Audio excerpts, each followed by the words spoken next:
Überlegst du gerade, einen Antrag auf den KfW-Studienkredit zu stellen oder erhältst ihn sogar schon?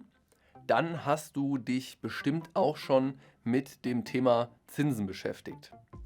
Hi, ich bin Alex von meinbafög.de und auf unserem Kanal erfährst du alles zum Thema BAföG und Studienfinanzierung.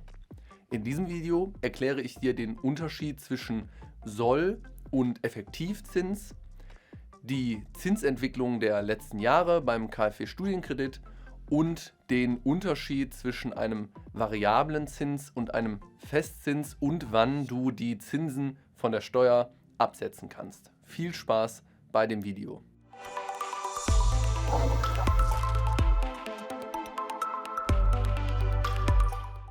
Der KfW-Studienkredit ist, wie der Name schon sagt, ein Kredit und wird daher auch verzinst. Wir gehen jetzt einige Fragen durch, die du in Bezug auf den Zins auf jeden Fall wissen solltest. Was ist der Unterschied zwischen Soll- und Effektivzins? Der Sollzins gibt an, wie viele Zinsen du bezahlen musst für die Aufnahme des KfW-Studienkredits. Also der Zinssatz, den die KfW für das Verleihen des Geldes erhebt. Zu dem Sollzins werden dann noch weitere Kreditkosten, wie zum Beispiel Bearbeitungsgebühren, hinzugerechnet. Du kannst diese weiteren Kreditkosten sozusagen als Nebenkosten verstehen.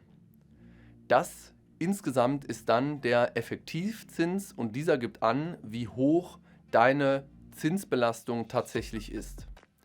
Mit diesem Zinssatz solltest du dann auch rechnen. Zinsentwicklung der letzten Jahre. Der Zins des KfW-Studienkredits wird zweimal im Jahr angepasst. Einmal zum 1.4. und das zweite Mal zum 1.10. eines Jahres.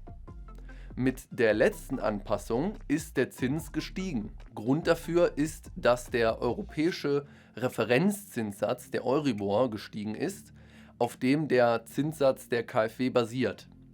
Der Euribor ist der Durchschnittszinssatz, zu dem sich Banken, also auch die KfW-Bank, in Europa untereinander kurzfristig Geld leihen und dient bei vielen Krediten als Referenzwert. Dabei ist der Zins vielleicht aktuell höher als bei anderen Krediten. Du solltest aber auch bedenken, dass du von der KfW den monatlichen Auszahlungsbetrag bekommst, ohne dort Sicherheiten hinterlegen zu müssen oder ein Einkommen nachweisen zu müssen. An dieser Stelle eine kurze Bitte an euch.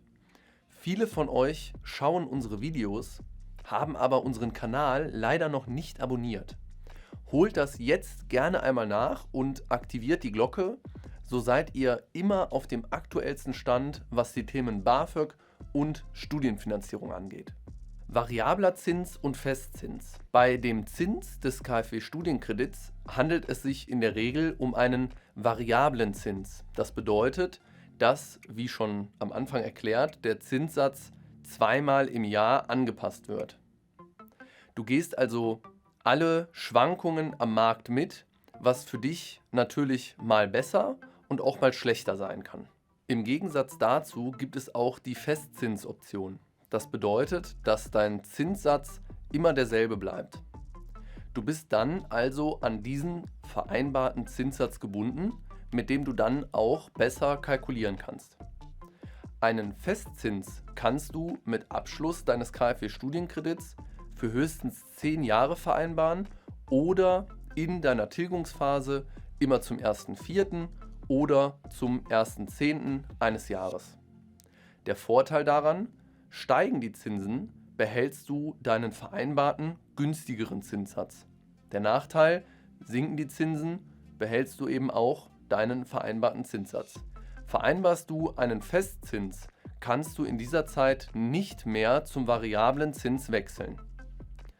Damit du die Festzinsoption in Anspruch nehmen kannst, musst du einige Voraussetzungen erfüllen. Welche Voraussetzungen das sind, erkläre ich dir jetzt. Erste Voraussetzung: du darfst mit deinen Zahlungen nicht im Rückstand sein. Zweitens: dein Kredit darf nicht gestundet sein und du darfst auch keine Stundung beantragt haben. Und dritte Voraussetzung ist, du darfst keine neue Auszahlung beantragt haben. Auszahlungsbetrag nach Zinsabzug. Wunderst du dich, warum du nicht den vollen Betrag deines KfW-Studienkredits monatlich erhältst? Von deiner beantragten monatlichen Auszahlungssumme werden die Zinsen direkt abgezogen, wenn du keinen Zinsaufschub beantragt hast. Den Zinsaufschub kannst du immer zum 15.03. und zum 15.09. eines jeden Jahres beantragen. Hast du einen Zinsaufschub beantragt, musst du die Zinsen erst in der Tilgungszeit bezahlen. Lassen sich die KfW-Studienkreditzinsen von der Steuer absetzen? Ja, du kannst die Zinsen steuerlich geltend machen. Dabei ist zu unterscheiden, ob du eine Erstausbildung oder eine Zweitausbildung machst.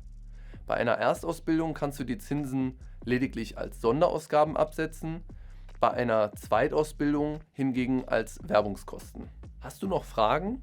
Schreib sie gerne in die Kommentare und schau auch auf unserem Kanal und unserer Webseite vorbei.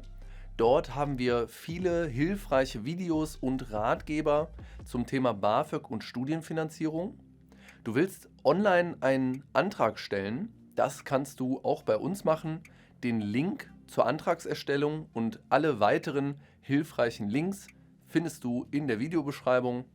Das Team von meinbafög.de und ich wünschen dir jetzt erst einmal alles Gute und viel Erfolg auf deinem weiteren Weg.